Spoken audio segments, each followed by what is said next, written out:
Welcome, Vicky. Vicky has joined us today. Thank you for 100 Days and Beyond podcast, where we speak to all what I believe are the unsung heroes of the merger, post-merger integration or post-acquisition integration world, the people that really get stuff done. When we look at M&A work or mergers and acquisitions, as people call it, it's the acquisitions of businesses where you go through searching targets, doing your negotiations, your diligence, and then putting a deal together, getting the deal signed, and then the plans or the strategic reason for purchasing a business or for acquiring an entity often then needs to be implemented. And when it needs to be implemented, then we have specialists. And my belief is that often that's where 80% of the work sits. Doing the deal, yes, it's all complicated and all that. But when you're doing integration work, that's essentially where all the real rough and tumble and where the nuances sit and so on. Today, we've got Vicky Tallon. I'm going to read your profile quickly, Vicky, and then I'm going to introduce you. Then you're welcome to say hello.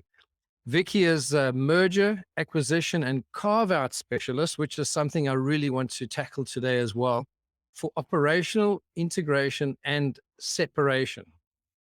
Confident, versatile, and resourceful, which you need to be in this space, with excellent stakeholder engagement, again, very important, and a reputation for deal speed for successful results. And I think that sums it up in a large way. I mean, there are additional things that come up on your LinkedIn profile, and I invite the audience to have a look. But Vicky, welcome to our show. Thank you very much, Dudley. I'm delighted to join you today. We're really looking forward to today's episode, and tell us how you got here and how did you get introduced into this wonderful but sometimes hardworking world. So I was introduced to this world through KPMG. At the time I was working for KPMG Consulting, and I joined the M&A team headed up then by a gentleman called John Kelly, who I think I could say was a mentor of mine, along with another colleague of his called Steve Muntz, who was also a big mentor. And I worked with them at KPMG Consulting, and that's how I started my M&A career. I'm sure we're going to talk about it a bit later, but then I dived off into more operational experience, and then I've come back into the M&A specific market later in my life, where I'm sitting now and I'm back in it, and I know that I love it. I think that's one of the things that I've learned is that on my journey, I've done lots of things, lots of really interesting things, but this is the thing that I really love to do. I think often it's the passion, it's the love for what you do that gets you up in the morning, but also gets you delivering your best work and also finding that fulfillment. Because I think often people that end up in the wrong place or the wrong careers and that sort of thing, they might be good at it, but they never really get great at that particular skill or career. And I think you probably found that space after having a Yeah. bit of a conversation with you the first time. Yeah. Maybe tell us a bit about that in terms of purpose and finding that direction. How did you do it? I mean, how did you know this was for you as opposed to everything else you could have done? So I think what happened for me was that after leaving KPMG, I then went off to another big four consulting firm, Ernst& Young, and I worked in a completely separate field, which many of my colleagues at the time, ex-KPMG colleagues, thought was very left field. And I moved into global compliance, which essentially sat within the tax division of Ernst& Young. And I was doing outsourced global compliance.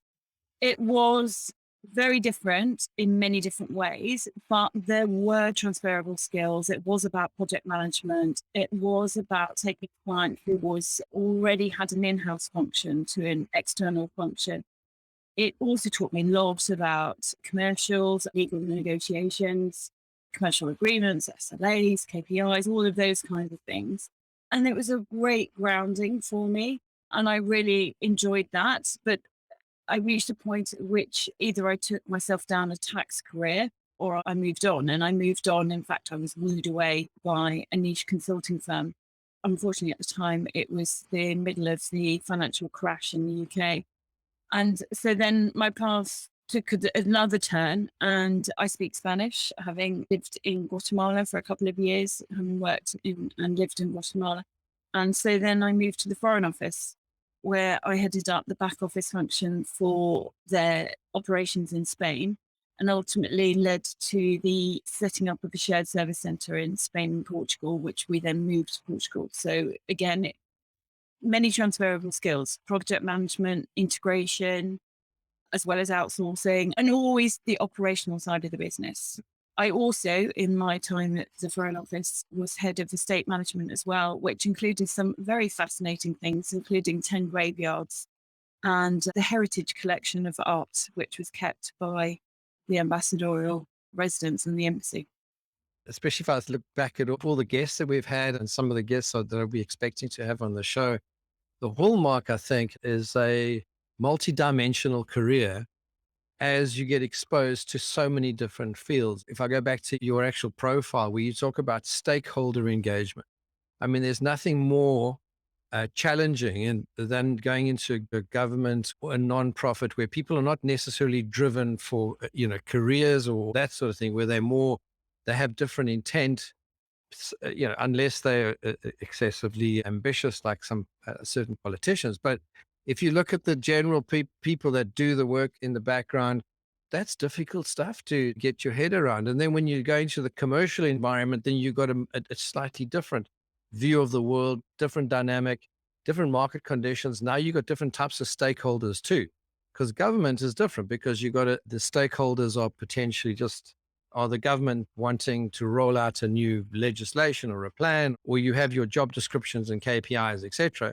When you go into a corporate environment, you know very well KPIs and all that kind of thing kick in. And then it depends on the M&A side of things as well, which you'll get to now when we go through the discussion.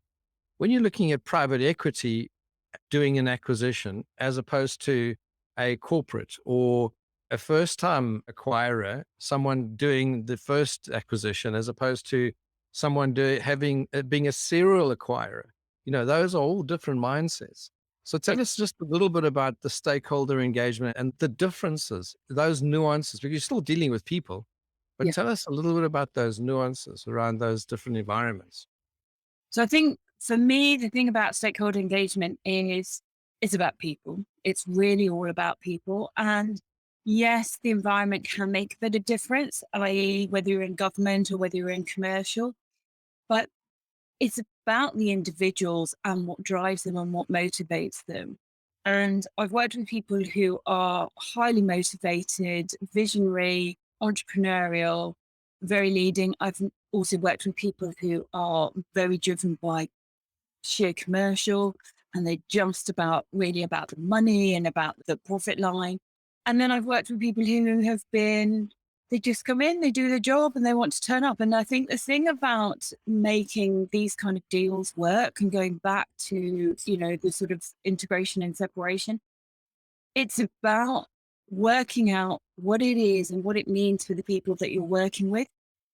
In the role that I have, I'm really reliant on team supporting me in the delivery of that ultimate objective of delivering that either separation or integration. And for that, I need their buy-in and I need their help and I need their support on a very operational level and as well at senior stakeholder. So I think for me, the stakeholder management is one of the biggest things that make these deals a success. We can talk about processes. Everybody's got process now. And many people I've got the best process. And people say, oh, I've done it loads of times. What really, for me, it all boils down to is people. And it comes down to, do you have the right team to deliver the right results? And it's just the right people in the right place at the right time.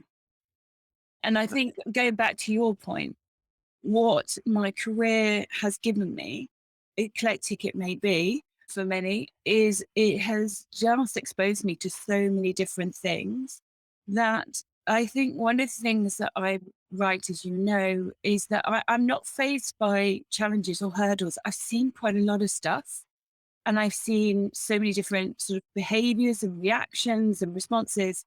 And I just think, okay, all right, and you can't be reactive in that sense. You've got to be intuitive. You've just got to go with what you've got in front of you and the people that you're working with. I hope that helps you. That means that's a fantastic, it's a fantastic answer because I think then what for me, where it leads to is you've got a reputation for deal speed, but building relationships take a little bit of time on the other. I mean, do you find that deal speed and relationships are in conflict? No, I wouldn't say so. So I think building relationships, yes, of course, building really solid long-term relationships, of course, take time. And I would hope that I've built lots of good relationships over time. But when you're working at deals, you've got to build trust very quickly. So you may not be building the longest relationship straight away. You have to build trust with your stakeholders very quickly and assure them that you've got their back and you're going to do right by them. But in order that they do right by you, so that they deliver for you and you're going to help them and support them. You're not going to leave them adrift. You're not going to leave them feeling exposed. And I think you have to build that trust very quickly. But the other side of the deal speed is more about um, a lot of people take time to think and process change. And of course, all of this is ultimately about change. And I thought that COVID was one of the most fascinating experiments of change management that we could all observe very publicly. Mm. And, we saw people, I don't want to work from home. I don't want to wear masks. I don't want to do anything. And it was complete resistance at the beginning. And then we kind of got 6 months down the road and nobody wanted to stop. Everyone was like, well, I want to stay at home and I want to keep my mask on. And it was interesting because it took 6 months for people to come round comfortably to that change. Now, you can't wait for 6 months in deals. So you've got to find a way to make that happen and that change happen much quicker and drive people to make decisions probably a lot quicker than they want to comfortably. So it's about creating that place of trust and that place of comfort to enable the people to also perform at their best, especially the senior stakeholders, to make decisions which might be very difficult, very painful for them, or very uncomfortable, or in some cases, risky but adventurous. And you've just got to give them that comfort that they can do that with you behind them. Yeah. There was a book called The Speed of Trust, if you recall, written by the Microsoft guy. I think it goes hand in hand because you can't speed up if you don't have trust, but you got it. But it's almost in a sequence. You've got to build that kind of relationship. What is your opinion about almost a sequence in terms of you got this agenda you need to fulfill, Yeah. but you need to build a relationship to fulfill the agenda. So I think you have to create impact at the beginning, create a positive impact at the beginning with all your stakeholders to the point that they feel comfortable enough to say, okay, I, I'm going to go along with you. I'm not sure. I don't know. I'm not going to put my hand up and say, yeah, I'm all in, no questions asked. But I'm going to put my hand up and say, I'm in. And that's what you need to build very, very quickly. So you have to create that impact and that trust, initial trust very quickly. Then you start to work with somebody and the other development of trust comes further and further as the more you go down. I mean, I'll give you an example. I was working on a deal and I was working with an IT director and I sat in on the work stream calls and he was a bit like, I'll cover them off. And I said, yeah, but it's helpful for me to hear all the things that you're talking about within the IT work stream and to see if there's any interdependencies with anything else that's going on in the program. The other thing was that he was very surprised when he realized that I actually knew quite a bit about what they were talking about. And I was able to make some valuable input and question and challenges into the meetings. And it was just very funny afterwards. He once said to me, he said, quite a bit about that, don't you? And I was going, yeah, I do. I don't know what you know. You're the expert, but I know enough to ask questions. And I know enough also to support him. So when we got also in a very tricky situation in that particular deal, Hmm. and it really hinged on the separation of the systems, and I had his back. I stood up behind him and said, okay, this is what we're going to do. We found ourselves in a bit more uncomfortable place. But I said to him, it's all right. I will stand there behind you. I don't know if thoroughbred is the right word, but of a true practitioner, it's got the ability to have had exposure in so many different areas having some experience in so many different areas, having knowledge and skills in so many different areas, and then to be able to bring that as a holistic approach, but also be able to drill down into the individual component parts. Yeah. When you're busy with that engagement, we're still busy with the stakeholder engagement because still think that's one of the key aspects is you're also able to build trust because you can connect with someone at their knowledge and experience Yeah. level. You're not still having to learn, practitioner going in and doing an integration. The last thing that, if it's the target company or the acquirer, the last thing what they want to be able to do is to still teach you your job for you to learn the environment so much so that you still need extra time. So that's why I think you start talking about a reputation for deal speed and successful results. So just tell me a bit about that. I mean, tell me that connection level and Being a conductor of an orchestra, because some what you've got is you've got a team of people in the same way that a conductor has got all those musicians there who play the conductor does not play every single musical instrument, but they know the piece, they know the journey that they're on, and they know what it should sound like ideally. That doesn't mean they don't take input from the musicians. That doesn't mean that the musicians don't have a huge role to play and bring with them all their specialism. But the conductor is the one who brings it together. And for me, that's what I do with deals is I may not be the most knowledgeable person sitting at the table, but what I can offer is an insight to an integrated approach right across the program, so program director role. Now, there are other practitioners like me who are transformation directors and do a very similar role. The difference between me and a more established transformation, what's called a transformation director, is that they tend to work on transformations that, major projects that tend to take 1 to 2 years or even longer. I usually have weeks or months to do what I have to do. You just have to work much quicker, but with the same skills. And therefore, the reliance on the team around you is absolutely key. Now, I also don't want to, I remember one client once said to me, "Why should I listen to you? What do you know about my business?" And I said, "I don't know your business. You know your business. You're the person who's brilliant at your business. What I know is the process, and I know what we need to do, and I know the journey we need to go on. And I'm going to guide you through that process, and you're going to be the expert in this." Not me. yeah, I love that. That's part of this environment because practitioners like yourself who have, and I want you just to give me a bit of your sort of how you run your operation as opposed to other practitioners. So we have certain post-merger integration practitioners that will be, let's say, parts of an integration management office.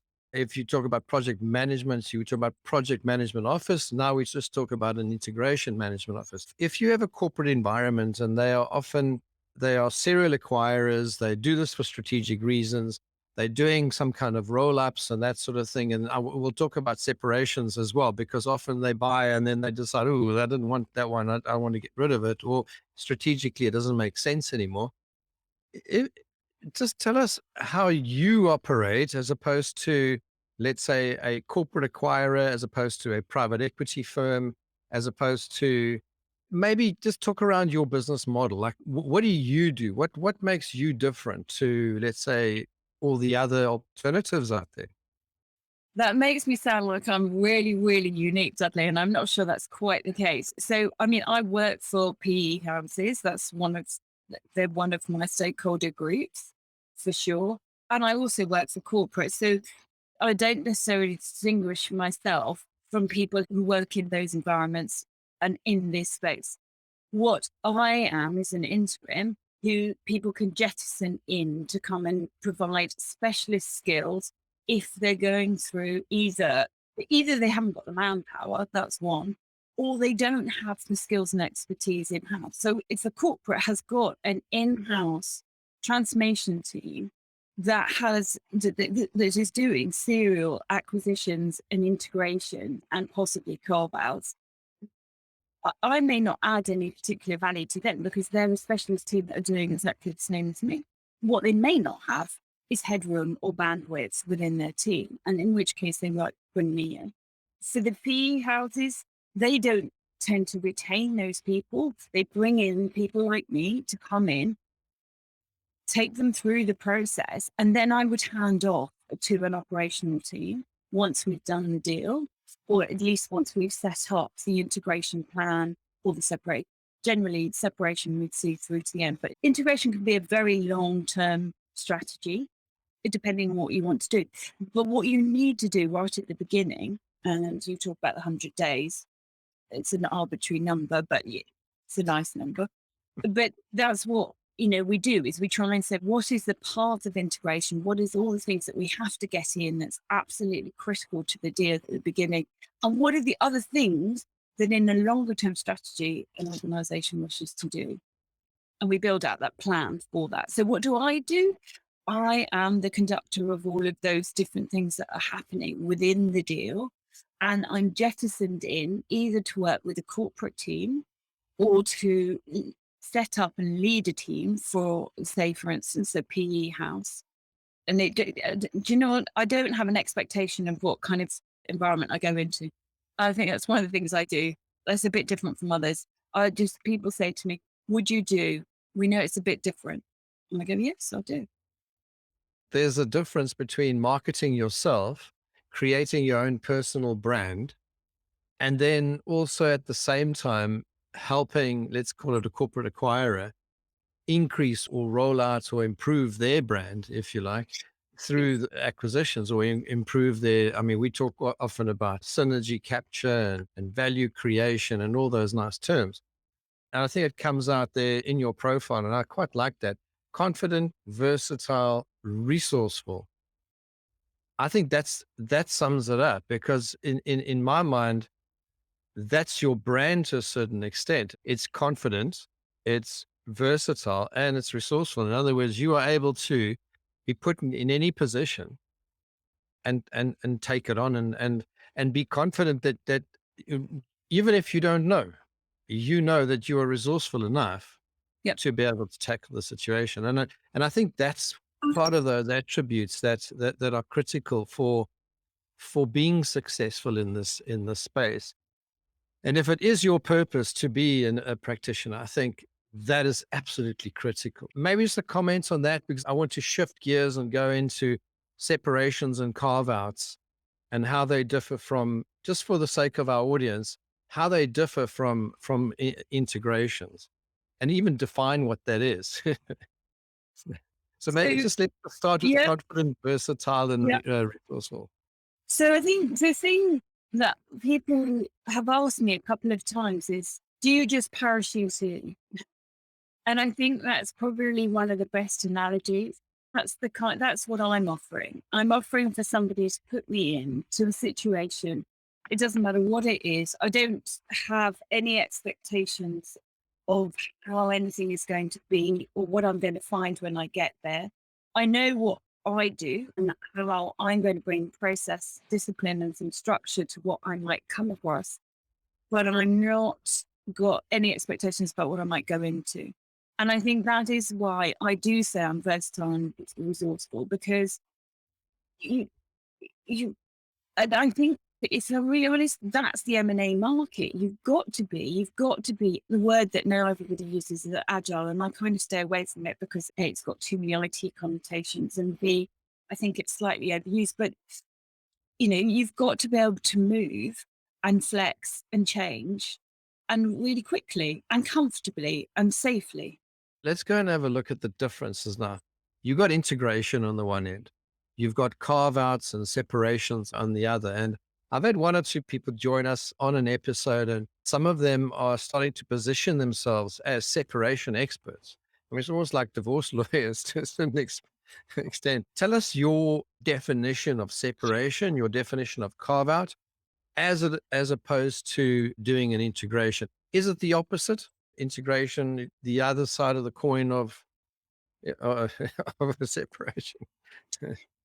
So it is and it isn't. I know that's not very helpful, lots, but in terms of, a sort of process. Are they the same? You start to follow some very similar processes. Let's put it that way. So it starts on can be on quite a similar track, but they go down differently.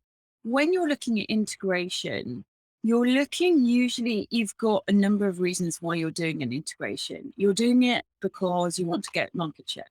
You're doing it because you can see synergies with your product offering and the acquiring target. You may be acquiring clients, you may be acquiring particular personnel, you may be acquiring patents, technology. There's all kind of different reasons why you might want to do that acquisition. And you're doing it to grow, enhance, and ultimately develop, make your business bigger. Let's be really simple. You want to be bigger and better at what you're doing, generally. And so there are things that you need to do in an integration that have to be done very quickly around the time of the deal. But integration ultimately can be a slightly longer term strategy. Separation is a bit different. Integration and separation for me are the operational processes that you go through. A merger or a carve out is the deal that you're doing. So that's where I create the distinction. So in a carve out, there's been a business strategy to carve out literally a part of the business and either put it up for sale or generally they're putting it up for sale. It's being sold off somewhere else, either to a competitor, management buyout, various different options. And what they need to do is make that look as attractive as possible to the buyer. And in some cases, you're trying to make sure that what you carve out, you might be helping somebody by doing this carve out. So in a management buyout process, you're actually trying to make sure that business stands up on its own and is a resounding success. You may keep some investment in it. You may have longer term strategy, i.e. you've got continued relationships with that carved out business. There may be reasons why, as the seller, you really want to see that business succeed. And ultimately, you want to see it succeed on day one because that's what the whole deal and all the numbers are based on.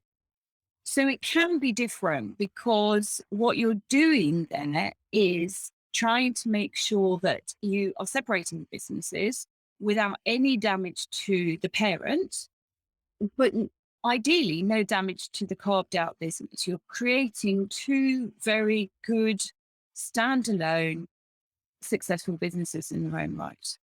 What you don't want to do, which is what I think some people think is carve outs and separation, is carve out a business and just throw it into the bin. You wouldn't go through a carve out and a separation to then put that thing in the bin.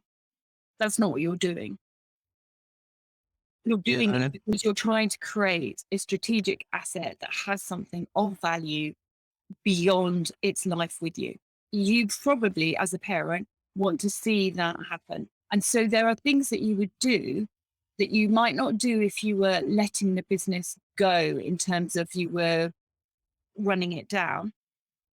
You actually want to see it succeed. So you do things to make sure that it has a recipe for success.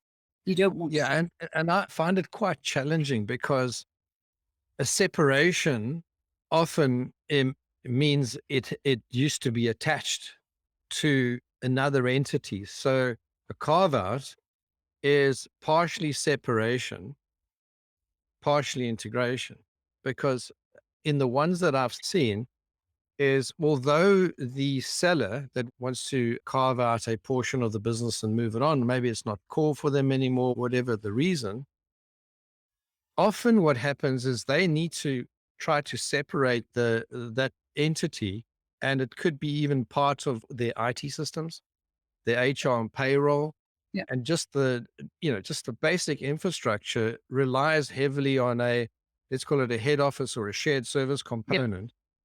And now you're carving it out, so you're separating, but at the same time you have a new entity that wants to take it on. So it does seem that it can be quite difficult because sometimes you have people that are not only now being sort of disappointed that they're no longer part of that group, they now being sort of said, sorry for you, but were you going there? And then someone else saying, hey, now we own you. Now we're going to tell you differently to, what you did in the past. That must be quite difficult as opposed to a wholesale M&A where there's an entity that's being acquired and there's just a nice, easy, or easy, I don't know if it's easy, simple, more simple integration that happens where there's no external impact. Some of your experience around that, let's call it. So I think for me, it's about communication, and it's really important, regardless of whether it's integration or separation. Communication is absolutely key. And it's about the senior stakeholders being very honest and open. I mean, I'm not saying they have to divulge everything, but they need to be very clear, not necessarily honest, but they need to be very clear about the strategy that they're following. So in a carve out, you would want to explain why it is in the best interests for this business to either go somewhere else or to go off and fly on its own. Because that's ultimately what the two options. They're either going off to fly on their own, create their own wings and fly high, or they're going somewhere else where ultimately, again, they will fly better and fly higher inside another organization. I wouldn't necessarily sit on a separation and an integration on the other side at the same time. It's physically almost impossible, because the things that I would need to do as part of this separation and the carve out require me to be very focused about my client's agenda, which would be the selling entity. And then there needs to be somebody else who's sitting on the other side of the deal, who's very interested for the acquiring business. And I don't think, in the interest of conflicts of interest, that it would help that you have somebody who straddles both sides of that deal. You may do if it's very small and both parties are very, but generally the ones that I've done are bigger. And so you've got one person sitting on one side, and I would only sit on one side. So I either represent the seller or I represent the buyer. And there are different things. And you've got to remember that during a carve out, the thing that's the prize, and the prize is that you've got a commercial, successful, profitable business at the other side of the deal. And that requires the product or the service, the people, and to some extent the operational stuff. But the thing that is most important is what's being sold and the people who are selling it, and the people who run the business. So that's what you've really got to stay focused on. Yeah, because if you then to add a little more, let's call it spice, what happens is you have an MBO in a carve out, or you're dealing with an acquisition, but it's an internal acquisition. Maybe give us a bit of a flavor, because what's really great about your experience. So we've got someone who's got such a broad background. You've done not only integrations, you've done separation, you understand carve outs and even the dynamic in terms of being buy side, sell side, etc. There's another element of acquisitions that most people don't necessarily think of immediately when you're dealing with integrations and M&A. But if you do an MBO, which is the management buyout environment, now you've got managers who are already part of the business trying to structure a deal to buy out the business. Now, often, because they've been employees, they don't necessarily have the funds or to do an outright purchase. So there'll be some leverage, there'll be other stakeholders, there'll be a whole dynamic around that. I mean, that's quite complex. I mean, you're doing not necessarily an integration in its truest form, but you are trying to help let's call it the sellers exit, and the buyers assume a new position. Is that something you've been involved in, and maybe just expand a bit on that? Yeah. So yes, I have been involved in a management buyout. So many of the people have been in the business for, in some cases, 20 years, and were going off. The rationale, and that's where I said it's really key about clarity around the messaging and the communication. because the rationale for that business and for that buyout was because the business itself, or that part of the business, felt constrained within the parent. And it felt that the management team felt that if they could get out from under the parent, they could fly. I use that analogy, they can fly a lot higher. They could grow the business, and they've been very successful in what they've done. And you have to be quite sensitive about the information. So what we had in that situation was we had a number of kind of what are called steercos or boards. So I had one which were with the sellers and only with the sellers, and none of the management team who were buying out sat on that board, because I needed to have a forum in which I could talk to the sellers openly and honestly without having to worry about any issues that came up being divulged. And then we also had a combined board. And then the management team had their own board as well, similar to ours on the sell side. So you had a sell side, you had a buy side, and then you had a sort of integrated board. And that's how we ran it. And you just had to be very sensitive to what information you could divulge in which one and where. And the other thing is, in my role, you've got to be really clear about who is your boss, who is your client.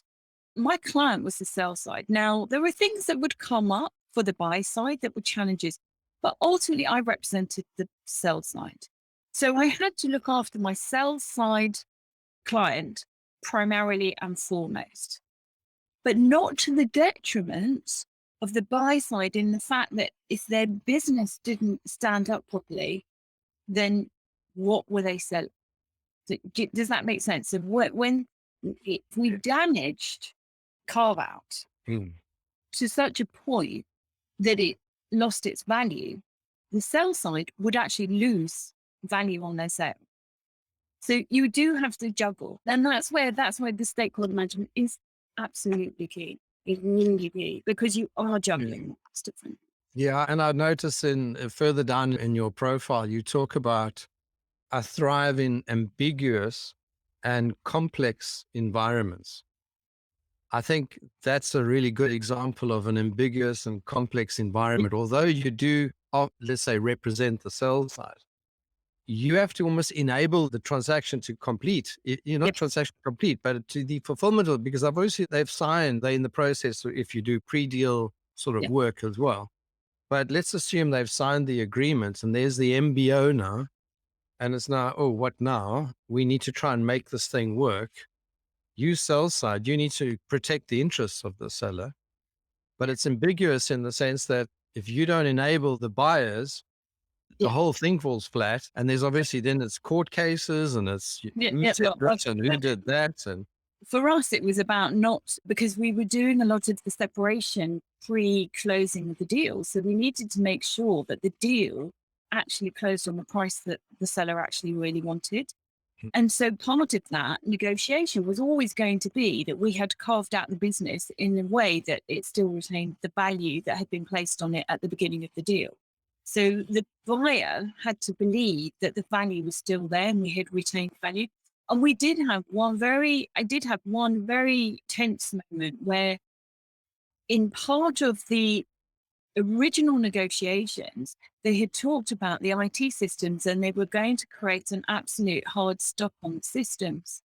And then we realized that if we did, I don't want to go into the detail because it's very complex what we had to deal with, but if we did this particular hard stop, it effectively froze the business.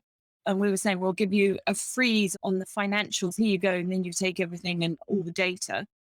But these guys needed to run their business, and we needed to help them run their business in the period that they were transitioning out of the parent, because even though the deal was struck on this day in April, then they were transitioning out of the business for the remainder of the year.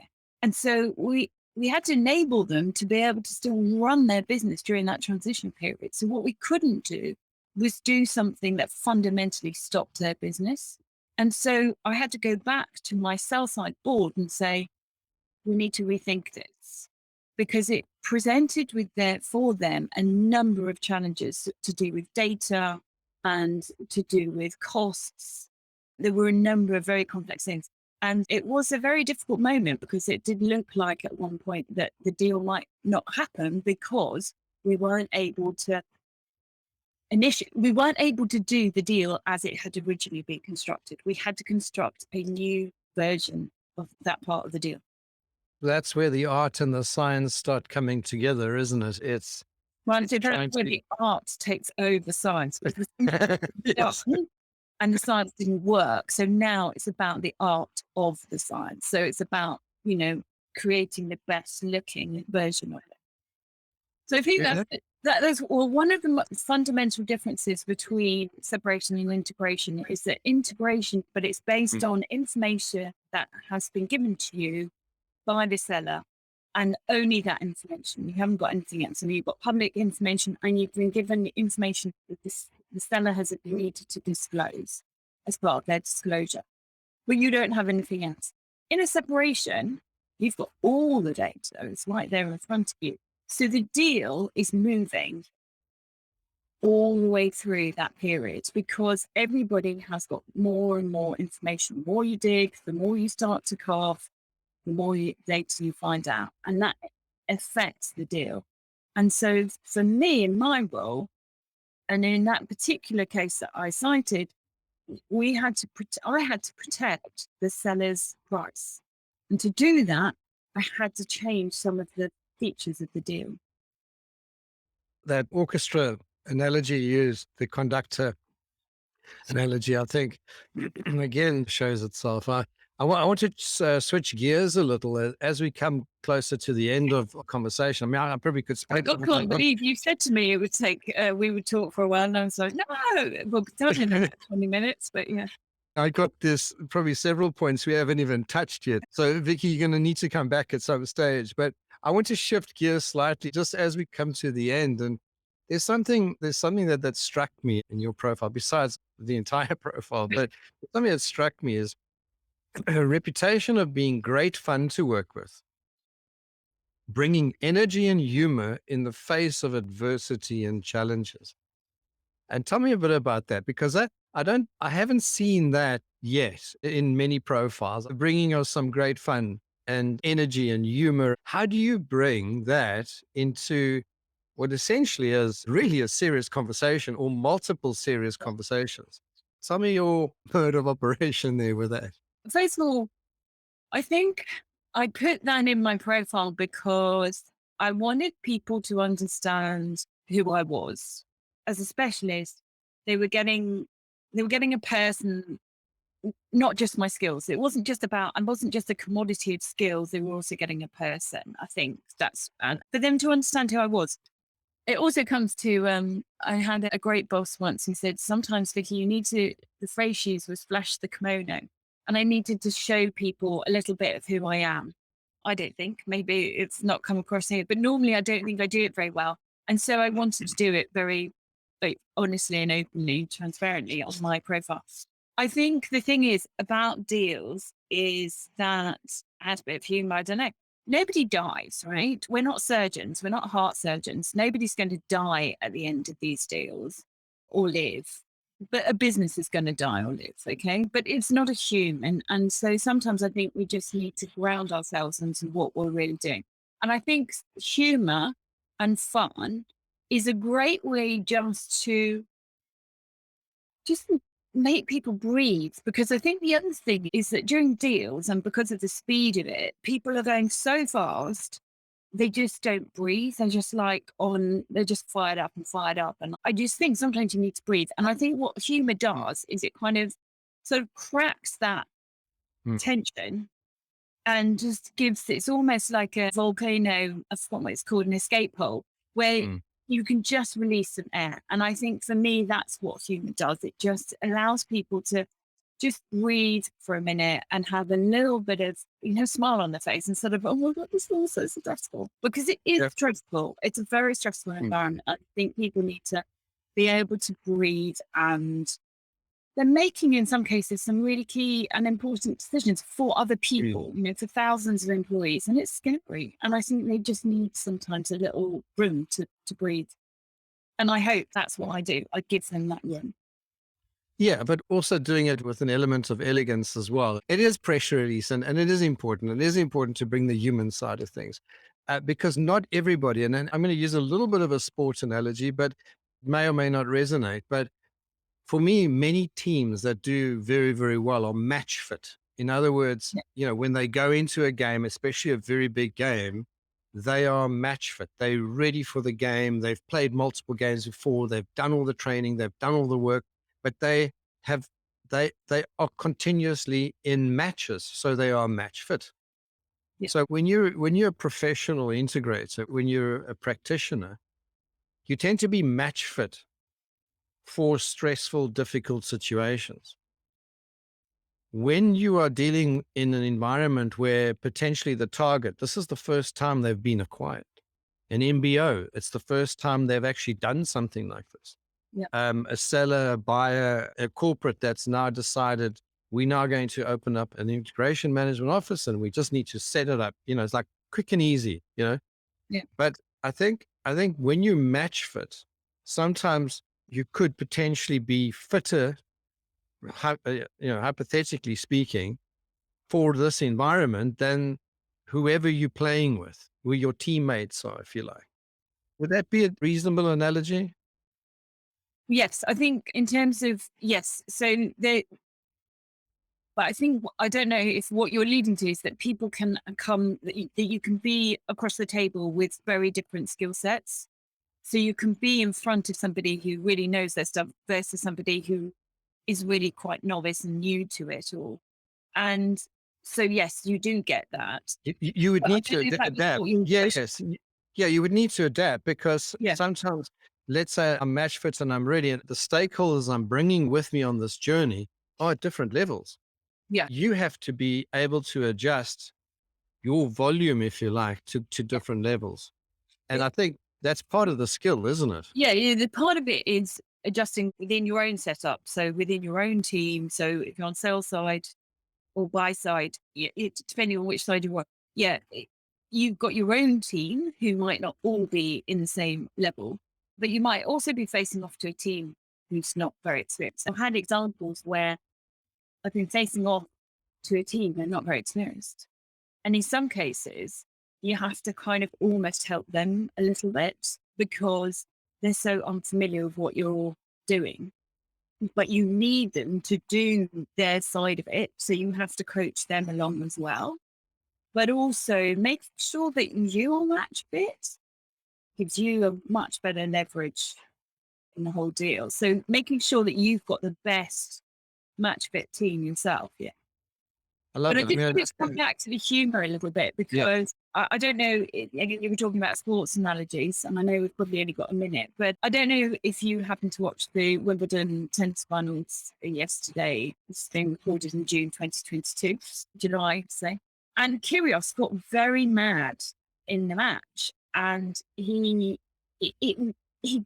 couldn't at one point just let go. His team was saying to him, "Just relax, just." And you could see him, he was just getting tighter and tighter and tighter. And as a result, his performance was failing. And that's where I say the humour is really key. You just need to allow people to decompress a little. And that's for me where what we call BMT or big match temperament comes in the ability to play the big game. I'm going to use that as my next switch into more personal, Vicky. We've got sort of 2 minutes left Yeah. if you go back to sports. But if you look at a practitioner and someone like yourself, you've got the ability to play in the big games. You've got that ability to have a broad, let's say, skill set that can come in, but not just that. There's that personal element there. There are so many nuances, so many skills that you don't even know. So it's that thing about driving your car. I mean, when we used to drive and not do Zoom meetings, but where you're driving your car and you go from this place to that place and you don't recall how did you actually get there? You got in your car. You don't remember how many times you've adjusted the gears, the indicator, you've turned, You don't potentially remember your route. You got in and you arrived. So it's that sort of automation, if you like, that starts to happen in any environment. You just know naturally or instinctively what you got to do next. Would you agree with that as you become more experienced? Yes, the environments change, but having with your broad background, I would imagine it starts becoming easier. Yes and no is my answer to that. Yes, in the terms of getting in a car and driving it, I think it's a good analogy because yes, you do get in it and you just start to go on autopilot. I think the thing about merger and carve outs is that you're never getting in the same vehicle. So you're changing vehicles all the time. One time you could be driving a truck, and the next time you could be driving a small little compact. And you've got to be versatile enough to be able to drive across all the different contexts and environments that you find yourself in. Oh, I love it. I love it. That's a great way to end the more serious stuff. Let's just talk a little personal, if you don't mind. So how do you keep yourself sane in this crazy world? How do you cope with, I would imagine, long working hours and all the stresses and strains of this environment? Tell us your secret. What's your balancing activity or hobby, or I don't know, whatever you want to call it? I think those who know me very, very well, my closest friends would say maybe I don't get the balance brilliantly. I think I've been very driven for a long time and I love what I do. So ultimately, that's what drives me to do longer hours and stuff. And I like successful results. That's what really drives me is success. But to balance it out, I have a dog walking, listening to music, reading, and also the other thing is I try and stay away from too much news because I just don't think it's necessarily the greatest. But I do like to read around a lot of different subjects. Hmm. And quite a few of my friends who don't have nothing to do with my work life say to me, "Oh my God, you know so much about so many things." I think it's because I like to just read around lots of things. Hmm. And I think that just helps me just delve into I can get away from stuff. I'm not just focused. I don't just read strategy books. I know some people, they're brilliant, they got brilliant minds, but they show me volumes of strategy books they read. I like to read a bit of everything because it helps me diversify my mind. I love it. Okay, that's a brilliant way to end up the episode. Vicky, fantastic. Thank you. Please come on again. I wanted to have a chat to you about. Okay. We've run out of time, but please come back again. It was fascinating. I think next time, maybe if you don't mind, share some of the case studies and things Yeah. that because I think from an audience point of view, just an hour worth of massive value. Thank you very much. I'm going to say goodbye to you, Vicky. Thank you for inviting me, Dudley. It was really great to talk to you and it's been a joy. Thank you very much. So thank you very much, Vicky. I really appreciate your time. I'm going to say goodbye to the audience. Thank you very much for joining us today on the 100 Days and Beyond podcast. It's the special place for those people that use their skills and their drive, their passion, the enthusiasm, and in Vicky's case, even bring some fun into it. I think it's an amazing world where you can express yourself and you can be challenged. And I love that analogy of every time there's a new integration, you're getting into a new vehicle and it's not necessarily on autopilot. You need to have your wits about you. Thank you very much for that, Vicky. And audience, please, if you have any questions, if you want to be a guest on the show, please let us know. I would like to just pop my email address for you. Please email me if you have any questions. If you'd like to hear of something specific within the post-merger integration or post-acquisition integration field, if you'd like to be a special guest, or if you want to come in and add a different view on this special world. Maybe you're on the receiving end of an acquisition. Thanks again, Vicky, and all the best to our audience. We'll see you on the next episode. Goodbye.